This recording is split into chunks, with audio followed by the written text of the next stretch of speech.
the Sustainability Management Master's Program, you're answering one simple question. Do you care about your future generation? If you care about your kids, their grandkids, then you care about sustainability. And a sustainability manager is someone who has the tools to make people understand how they can contribute towards developing a sustainable world. We have both part-time and full-time students. Our curriculum is 30 hours. Instead of thesis, we have a research project course and a seminar course which provides them with the kind of research background they will need to be successful in their job.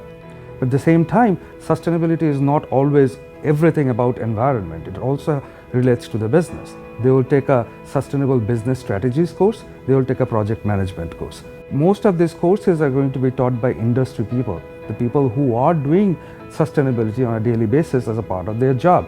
Any organization that has a large number of employees and has a physical infrastructure, they will have to have a sustainability office. If you have the passion to develop and maintain a sustainable world, come to us and we will help you shape your passion into a career which will create an impact.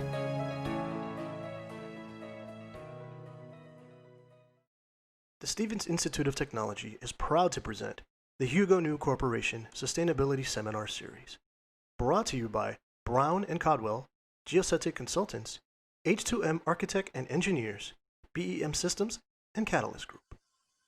So today's talk is entitled Changing the Game for Flood Risk Mitigation. I know you've all heard a lot about flood risk and mitigation. Everything is changing, and I'm going to talk to you a little bit about how it's changing and what we could do about it. Welcome to the new norm. This is a picture of Houston during Hurricane Harvey. Hurricane Harvey had 300-year rainfall events in 1 year. So apparently they weren't 100-year events, of course. The new norm gives us a changing climate with sea level rise, stronger hurricanes, different precipitation patterns, and increasing air temperature. Change can be quite frightening and disruptive. I know you all realize that. But change doesn't mean it's not going to occur just because it's frightening. Too often, the discussion focuses on the future of 50, 100, or even 500 years. Unfortunately, the data shows we are living with this change right now.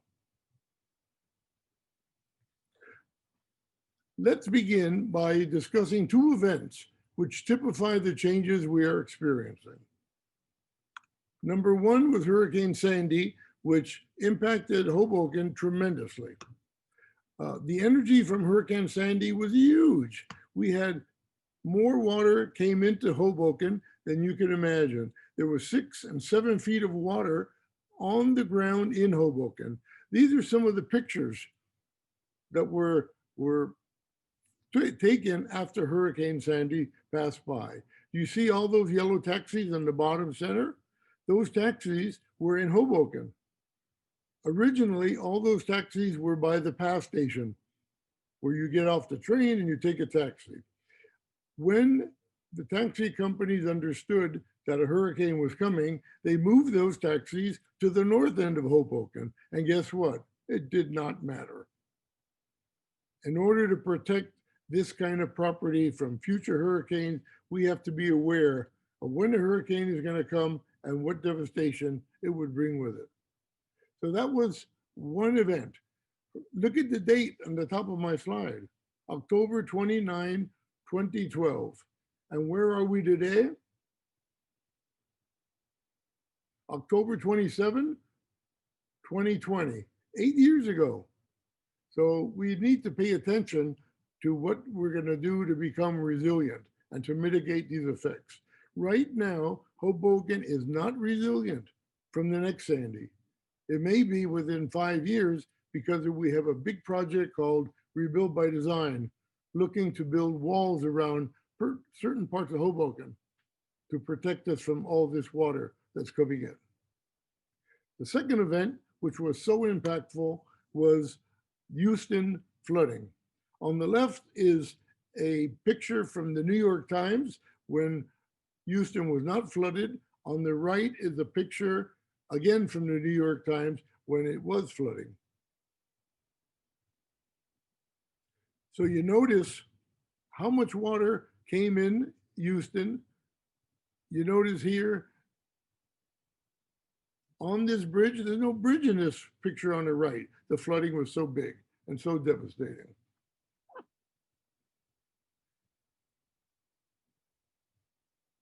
Not only was 2017 the most costly hurricane season in the US worldwide, Munich Reinsurance estimated that 330 billion was lost from these natural catastrophes. 330 billion in 1 year alone. Can you imagine? We have to figure out how to deal with this as we go forward in our lives. What else is happening now? Well, number one is something called nuisance flooding, high tide flooding. When you have sea level rise and normal tides, you begin to have water that comes onto the streets in certain areas. Here on the vertical axis are locations of various tidal gauges from NOAA around the country. The brighter the light, the more days of nuisance flooding we get. And you could see that from 2016 and beyond, there are many, many more days of nuisance flooding. There are friends of ours, Dibs and mine, who live in Norfolk, Virginia, or in Miami. Every high tide, or the biggest high tides, which occur about now, there is flooding in the street without any storm, without any wind. And that nuisance flooding causes tremendous disruption of our infrastructure. Another issue is that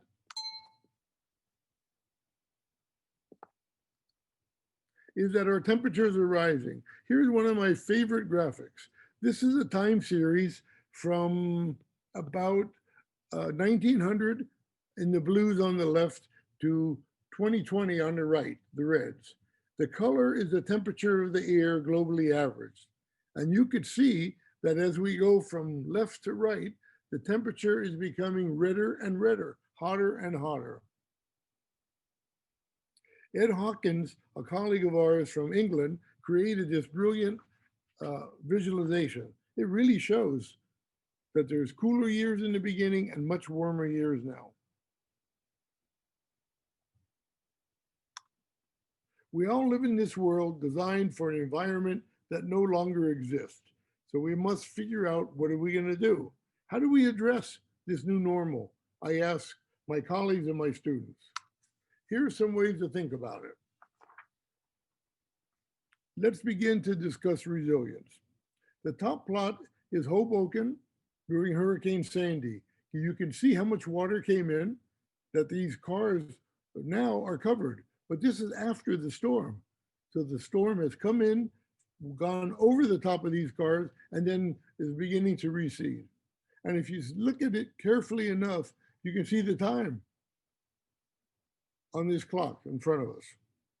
The bottom is a picture of Hawaii, and they were impacted by a number of hurricanes over the years.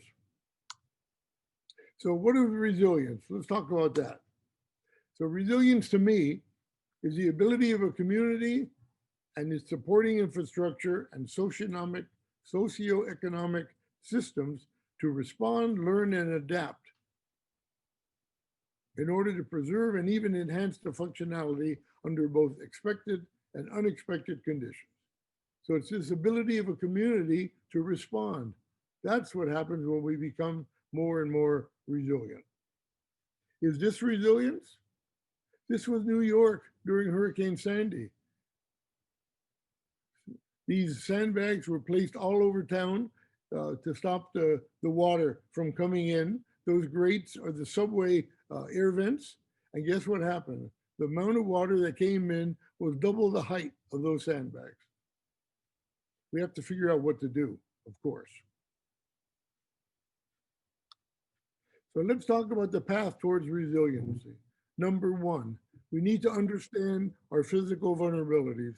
What will be impacted if a lot of water comes in? Then we have to quantify the cost and how much damage will occur once that happens. And number three is to identify what are we going to do about it? How do we adapt to these conditions that are going to happen? We have to adapt in terms of operations, capital, financial, and all these considerations. So let's quantify resilience and take it forward in that sense. We look at the global risk equation. Risk is the probability times the consequence. It's the probability of the event times the consequence of the event. Risk also, if you want to go a step further, in order to reduce the probability, you have to mitigate. You have to do something, perhaps like stop emitting carbon into the atmosphere. That's a mitigation. And the consequence can be reduced by adaptation, by building a flood wall around Hoboken, around Lower Manhattan. So that is two ways to reduce the risk. Some say that with some surety that the consequence of the coastal flooding is higher than in a sparsely populated region. If a lot of water comes into an area where nobody lives, does it make a difference? Probably not. So how do we mitigate? How do we reduce the probability of the event? Well, one way is to reduce the flow of heat-trapping greenhouse gases into the atmosphere. I'm sure you've heard a lot about greenhouse trapping of gases. The worst actor is CO2, carbon dioxide, but it is very controllable. We just have to stop putting CO2 up into the atmosphere. Methane, also you should know, is a big contributor. What are we going to do about that? We have to reduce the sources of the gases. And then with adaptation, we have to lower adaptation. How? By social cohesion, that is bringing people together to address the problem. By emergency planning, so that when an event is happening, people can leave. By accommodating the event. By fortifications, walls, infrastructure, etc. There are also ecosystem-based adaptations, right? To build oyster beds in front of an area that may be flooding, and to build wetlands, for example. And then the last one, which we'll talk a little bit about, is retreat. That is, get out of the way, move your house, move your lives away from the coast. Not a popular option, but it is an option. Here's what the experts are saying. Klaus Jacob, very close friend of ours, says, get away, retreat from the waterfront. If you live along the beaches of New Jersey, if you live in downtown Manhattan, move away from the waterfront. Don Zimmer, the former mayor of Hoboken, she says, we're learning to live with the water. Don't go anywhere, stay put. And finally, one of my good friends, Kate Orff, a landscape engineer and a professor of design at Columbia, says, let's figure out a way to adapt with better landscape design. All three of these people are experts and all have such different opinions. This is an example of a mitigation of raising the houses. Pretty interesting. And you know what happens when houses along the beach are raised? It's the houses behind them become very impacted. So a big flooding event will go underneath these homes, and guess what? If you live behind it, you'll be gone. Your homes will be gone.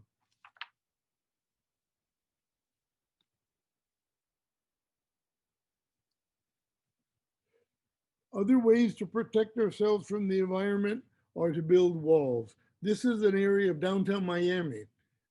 Experts are thinking of building a wall like this on the right to protect these people and the city from a big storm surge, which is coming. Miami is the #1 city at risk in the world. Guangzhou, China is #2. New York City is #3. So you should know that. So would you like to have this wall in front of your apartment or in front of your sidewalk that you used to love to walk on? I'm sure the answer is no. And what about this mitigation? You see in the top picture, this is what you see if you stroll along the Miami waterfront. Below is an example of what engineers and scientists want to build. You see that wall behind that gentleman? You don't want that either, but that certainly will protect you from storms of the future. And how about this view? Here's a view of an ecosystem-based protection of planting all this foliage and aquatic vegetation in front of the region. So when a storm surge comes, this vegetation, this ecosystem-based vegetation, will slow down the flood of water. It really won't lower the amount of water, but it'll really stop the waves that come in crashing on the waterfront. So these are some ideas of mitigation. If you go to the Netherlands, they build huge storm surge interventions.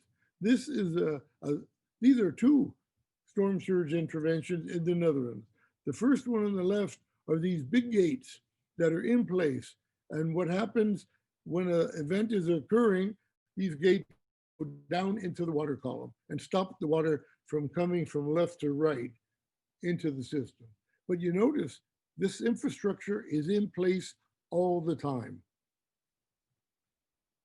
It restricts the flow of water going from inland to the sea. And that becomes a problem also when there's flooding inland, that water can't get out. On the right is a storm surge barrier, very famous one in Holland. Do you see these arms?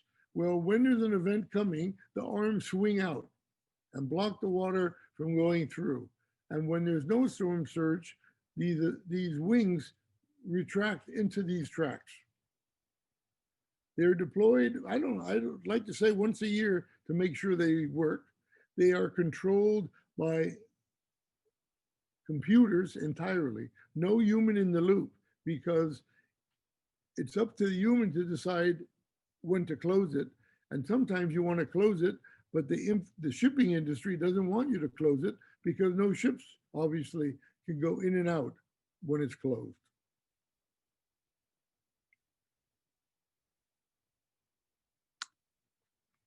This is another kind of mitigation. Big boulders in front of your beach. Very effective. Will it last?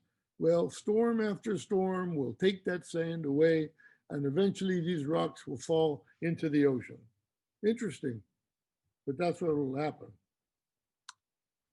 So what about managed retreat? We talked about that.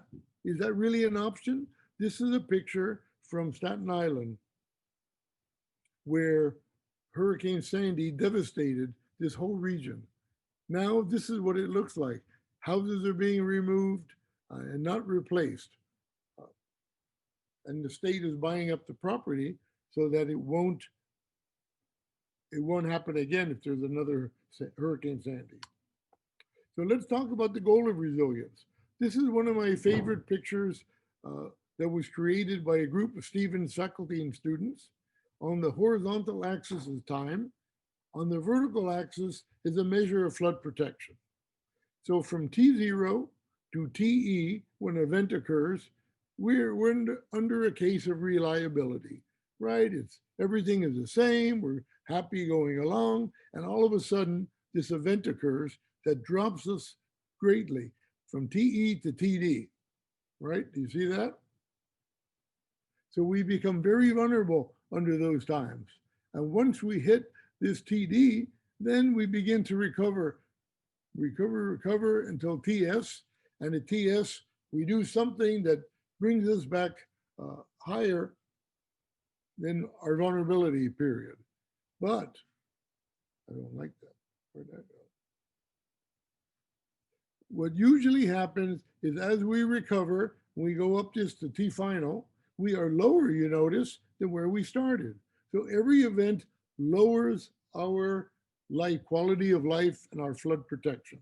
What we want to do with your training with Professor Sarkar is to go up to here, to become better at the end of the event than before. That is really the goal of resilience, to become better than you were before. So what's happening now? This is an example of Houston. Drive around, waterfront property being reduced from all the flooding. So we are in a changing climate, as you all know. The biggest discussion in politics is why it's occurring. But as scientists and engineers, that is one concern, but most of our concern is that it is changing, and we have to address that.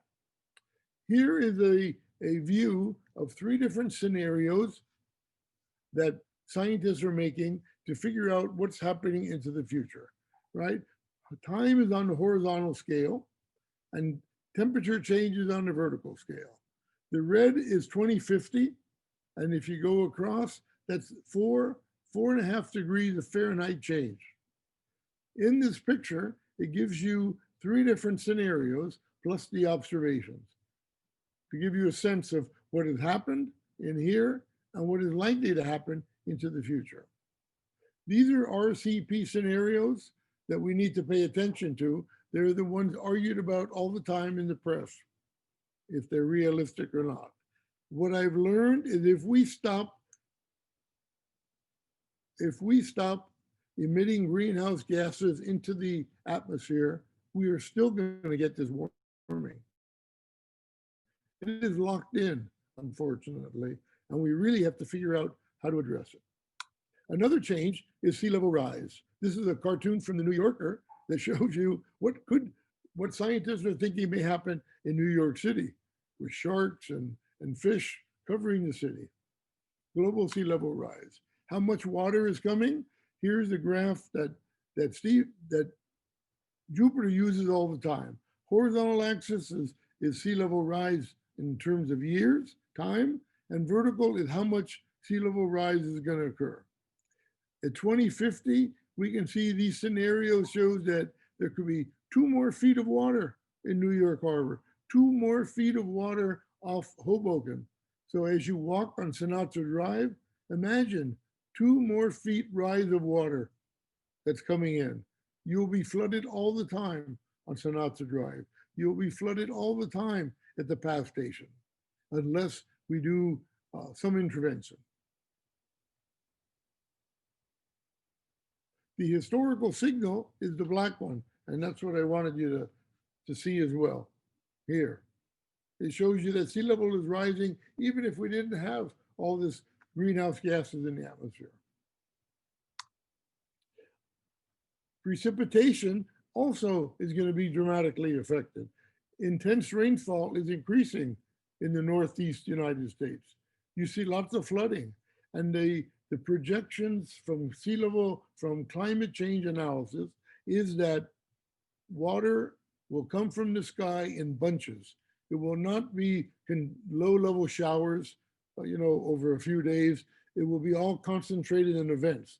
So all the water that used to come down in 3 days is now coming down in a few hours. And that really has impacts on your infrastructure, your storm surge system, storm drainage system, etc. Let's talk about risk for a minute. On the left is a plot from the New York Times, which is a plot of percentage of people that think that global warming will harm people in the United States. The yellows and the oranges are about 50 to 60%. So people believe 50 to 60% of the people that all these areas will be impacted by global warming. But if you ask them, will you be impacted by global warming? This is what you see. People say, not going to hurt me. It'll hurt everybody else. And most of the percentages are low, 20 to 30%, maybe 40. So the perception is that global warming is a big issue for people, but not for me. And that has got to change. Maybe you as a classroom can change it. So how can we, the coastal ocean community, address the risk and impacts of climate change? A big, big question. I look at it in terms of the 3 V's of data, big data as a fact. We need to use new data and new models. We need to better understand the customer's needs.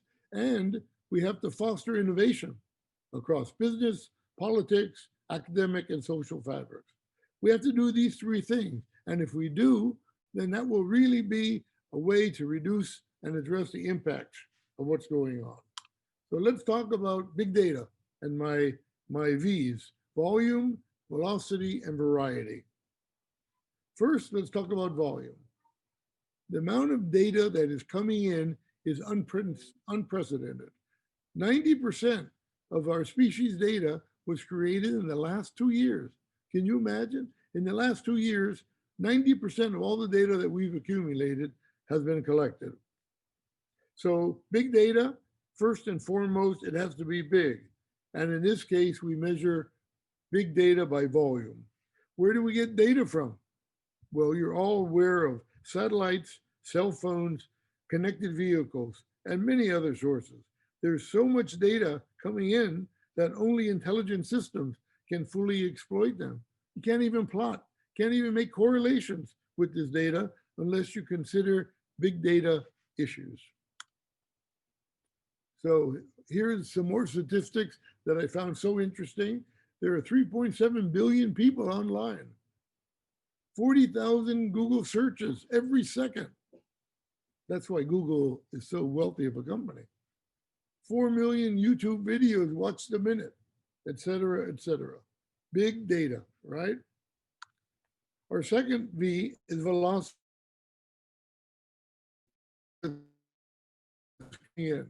Data comes in, we process the raw data, we go to the right on this circle, we analyze it, and then we execute it to figure out what we're going to do, and then we have to capture all the observations.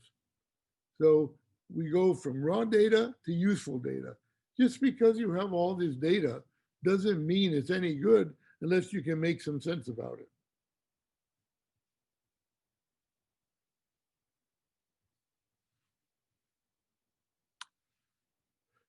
And finally, our third V is variety. Variety is also increasing. This is an example of the kinds of data that Maricus, an independent ocean observing system, is collecting, and I'm on the board of Maricus. They're collecting every minute of every day waves and currents data, air, wind and air pressure data, temperature data, surface, bottom, air, and water data, water quality. And they track animals to understand how the animals that live in the ocean are being affected by the temperature change. So this is a variety of data that we're beginning to see in our world. I'm a board member of Maricus, and that is a regional association dedicated to understanding the environment and how it's changing, the water environment, I should say. Ever amounts of unstructured data are coming in. I've mentioned to you from where, for example, satellites and cell phones, but they're also coming in from conventional audio, video, image, and text-based files. They're coming in from social media, personal weather stations, and from our cell phones. So that was big data. We also have big modeling that's occurring. The most famous models that have occurred that understand what's happening in the coastal ocean were first developed in the 1960s by Kirk Bryan, and he made the first global ocean models that are being used to study climate change. What Kirk Bryan did in his models, coupled with the atmosphere, was to make predictions on how the atmosphere and the ocean would interact. The biggest problem with Kirk Bryan models was that there was not a good way of taking what happens at the surface of the ocean and pushing it down into the water column. That is called turbulence. Unfortunately, in the 1980s, George Miller, also at Princeton, figured out a way to parameterize turbulence so that you could best take the atmospheric conditions and push them down into the water quality, into the water column. Both of those gentlemen needed huge supercomputers, and that's what I try to put on the right in terms of my little cartoon. So we have Cheyenne and other supercomputers that run and create huge amounts of calculations per second. What we have done at Stevens in the past is to create forecast systems, which take data from tides, offshore wind surge, steric changes. When water heats up, it rises and expands. So that's a steric change. We bring in all kinds of information that I've listed here, and we make forecasts out into the future. Hindcasts, and then we go 96 hours out into the future, 4 times a day. And now what we do is not to depend on supercomputers. We go into the Amazon cloud and run all our models on the Amazon cloud, which is much cheaper and much more robust. It is, in fact, very safe and very robust in that there are so many computers out in the cloud that if one whole bank goes down, there are many banks that automatically take your code and run it on a different bank. That's cloud computing. Cloud computing and essentially takes the physical computer away from your computing capability. Once you have models that run in the cloud, you can easily bring in all your colleagues to say, hey, go check my results on this address on the cloud and do whatever you want to that data and try to make better sense of it. So you can get a focus on value-added work. Everybody doesn't have to run all the models. You can go get results from the models. Machine learning also becomes a big piece. A lot of my friends don't know what machine learning is all about. I'll give you an example. When you go on Netflix, and I know a lot of you go on that, Netflix asks you, oh, based on what you've done in the past and people who've done what you've done in the past, here are some suggestions for different movies that you may like. And it locks you in to that prescription of movies. Sometimes I want to get out of that prescription, which is not easy. So once you get locked in with machine learning on Netflix, you can't get out of it. In terms of science and engineering, with machine learning, you can more accurately predict events, especially extreme ones. You can look at climate modeling ensembles, and you can downscale. If a climate model gives you a result every 100 kilometers, you can use machine learning to devise very clever ways to downscale it to 10 meters, for example, from 100 kilometers to 50 kilometers to 10 to 1. Machine learning, you could think about it as a very sophisticated statistical package by studying past data, and then it makes projections into the future. Now, we've covered a lot of ground here, and I tried to make this as painless as possible for all of you. If you want more information, please go to this book that I've written. My granddaughters held it up for you. It talks about the urban ocean. This picture you see in front of you is Miami. Can you see how vulnerable Miami is to big events that come in from the ocean? They just will roll over Miami Beach right into the city. Finally, takeaways are that the future will be intensely technological and intensely human.